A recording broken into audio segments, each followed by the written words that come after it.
भैया हम चॉकलेटी स्टार प्रिंस राजा आप लोगन के बीच में एगो समाजवादी गीत लेके आ रहल बनी और हमके आशा ना पूरा विश्वास बा कि आप लोग के जरूर से जरूर पसंद आई। मुलायम सिंह यादव जिंदाबाद, अखिलेश भैया जिंदाबाद, समाजवादी पार्टी जिंदाबाद। ये कहीं गो बाटे हो नारा, अखिलेश भैया बाड़े सबका से प्यारा। अखिलेश भैया जिंदाबाद, जन जन के ये कहीं गो बाटे हो नारा, अखिलेश भैया बाड़े सबका से प्यारा।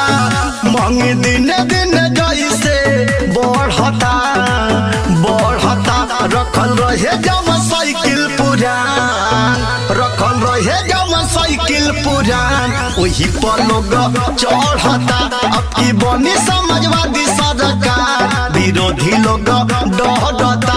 रखल रहे जम साइकिल पुरान, वही पर लोग चढ़ता।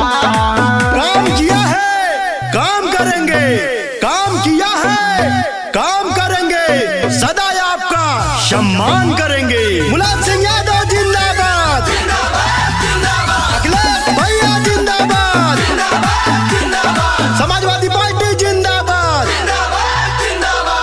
एक बेर के गलती से भइल सब जियान हो, आपस में बट गईले हिंदू मुसलमान हो। धर्म के नाम पर चंदा लियाता, धंधा खराब भइल कुछ ना बुझाता। एक बेर के गलती से भइल सब जियान हो, आपस में बट गईले हिंदू मुसलमान हो। धर्म के नाम पर चंदा लियाता, धंधा खराब भइल कुछ ना बुझाता।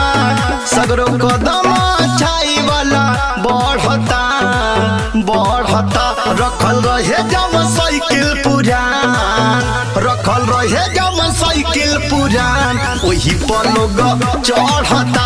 अब की बनी समाजवादी सरकार, विरोधी लोग डरता।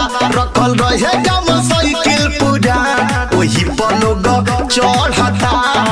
हर जोर जुल्म के टक्कर में संघर्ष हमारा ना रहे, हर जोर जुल्म के टक्कर में संघर्ष हमारा ना रहे। हर जाति धर्म को न्याय मिले, ये संकल्प हमारा है।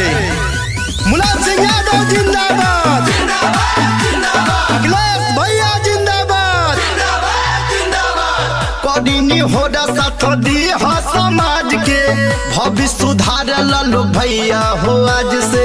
दुर्गानंद कर सपोर्ट हो, मिलजुल के दी हो समाज खातिर वोट हो, समाज खातिर वोट हो।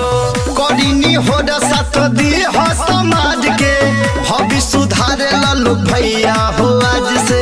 दुर्गानंद कर सपोर्ट हो, मिलजुल के दी हो समाज खातिर वोट हो। चॉकलेटी हो रही है कदता कदता, रखल रहे जम साइकिल पुरान, रखल रहे जम साइकिल पुरान, वही पर लोग चढ़ता। अब की बनी समाजवादी सरकार, विरोधी लोग डरता। रखल रहे जम साइकिल पुरान, वही पर लोग चढ़ता।